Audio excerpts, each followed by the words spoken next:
You've probably poured sugar into something today without thinking about it. Coffee, tea, cereal.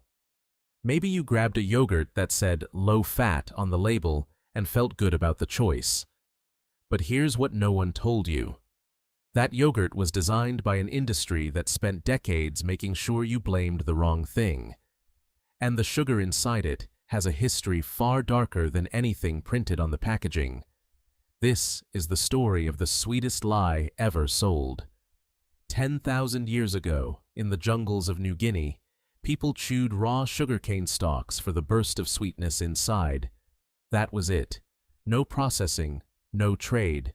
Just a plant, growing wild, tasted by the people who happened to live nearby.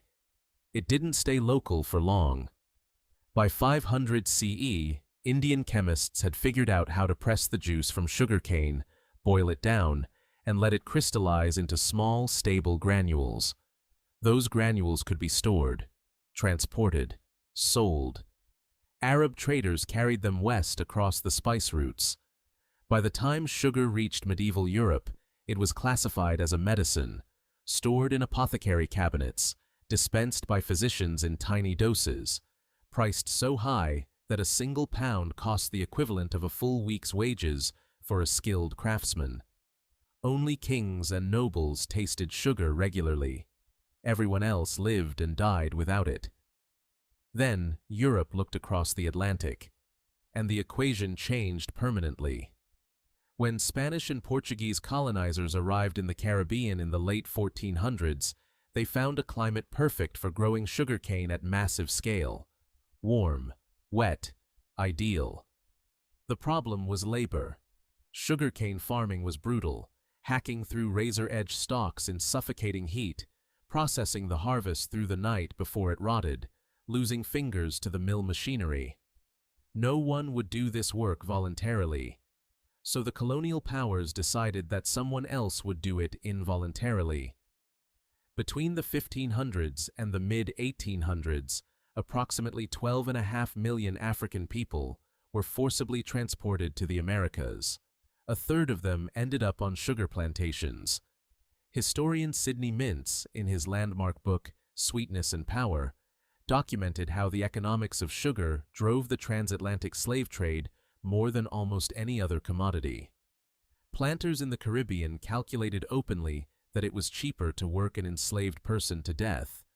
Life expectancy on a sugar plantation was often under a decade, and purchase a replacement than to provide adequate food or rest. The sweetness in a European aristocrat's tea was paid for in human lives, and the people profiting made sure that connection stayed invisible to the people consuming. By the 19th century, industrial technology had made sugar cheap enough for the working class. Steam-powered mills, vacuum evaporation, the centrifuge. The price crashed.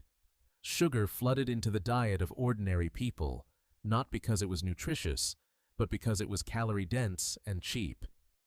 British factory workers spread treacle on their bread. Children ate sugar by the spoonful. A luxury became a staple before anyone stopped to ask whether it should be. Then came the greatest misdirection in the history of nutrition. In the 1950s, heart disease had become the leading killer in the United States. Scientists searched for a cause. A physiologist named Ansel Keys proposed the answer. Fat, particularly saturated fat, was clogging American arteries. His research was influential, his personality was forceful, and his conclusions became official policy. Governments told people to eat less fat.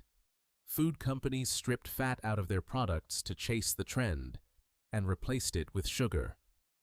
What no one knew, or rather, what the industry made sure no one knew, was that the sugar industry had been quietly funding the science all along. In 2016, researchers at UC San Francisco uncovered internal documents showing that in the 1960s, an industry group called the Sugar Research Foundation paid Harvard scientists to publish a review that buried the evidence linking sugar to heart disease and redirected all suspicion toward fat. One of those scientists later helped write America's first official dietary guidelines. The science was purchased, the guidelines were shaped, and for decades, millions of people obediently avoided butter while spooning sugar into everything, genuinely believing they were being healthy. Your fat-free yogurt, your heart-healthy cereal, your low-fat salad dressing, all of it the downstream result of a bought study and a buried truth. Now let's talk about what sugar is actually doing inside you. Table sugar, sucrose, is a molecule made of two parts, glucose and fructose. When you eat it, your body splits them apart immediately. Glucose is fuel. Your muscles use it. Your brain runs on it. Insulin helps your cells absorb it. This is ordinary metabolism. Fructose is the problem. Only your liver can process fructose in significant quantities. In small amounts, the kind you get from eating a piece of fruit, this is fine. The fiber in fruit slows absorption. The quantities are naturally limited. But the modern diet doesn't deliver small amounts of fructose. It delivers enormous amounts, hidden inside processed foods, sauces, drinks, and snacks. When the liver is overwhelmed, it converts the excess fructose into fat. That fat accumulates in the liver itself, spills into the bloodstream, raises triglycerides, promotes insulin resistance, and sets the stage for type 2 diabetes. Dr. Robert Lustig at UC San Francisco has spent 2 decades arguing, based on his clinical research, that fructose at modern doses doesn't behave like a food. It behaves like a slow toxin. And the food industry knew the brain angle too. In the 1970s, a food scientist named Howard Moskowitz was hired by major food corporations to find what he called the bliss point, the exact ratio of sugar, salt, and fat that maximizes the compulsion to keep eating. Not the amount that tastes best, the amount that makes stopping hardest. His methodology was applied across the processed food industry. Research from Princeton University later confirmed in animal studies that intermittent sugar exposure produces the same neurological signature as drug dependence: escalating consumption, withdrawal symptoms, relapse under stress. You weren't weak, you were engineered. The numbers don't lie. Global sugar consumption has tripled over the last century. Type 2 diabetes rates have increased 7-fold. Non-alcoholic fatty liver disease, virtually unknown before the 20th century, now affects 1 in 4 adults worldwide. The World Health Organization recommends no more than 25 grams of added sugar per day. The average American eats more than triple that, mostly hidden in foods that don't taste sweet at all. A tablespoon of ketchup, a bowl of pasta sauce, a bottle of sports drink, a single serving of flavored oatmeal. You didn't add that sugar. Someone added it for you. Then funded the research that told you to worry about something else. So you pour it into your coffee. You peel back the foil on your low-fat yogurt. You eat the cereal with the heart on the box. And somewhere in the back of your mind, you know something isn't quite adding up.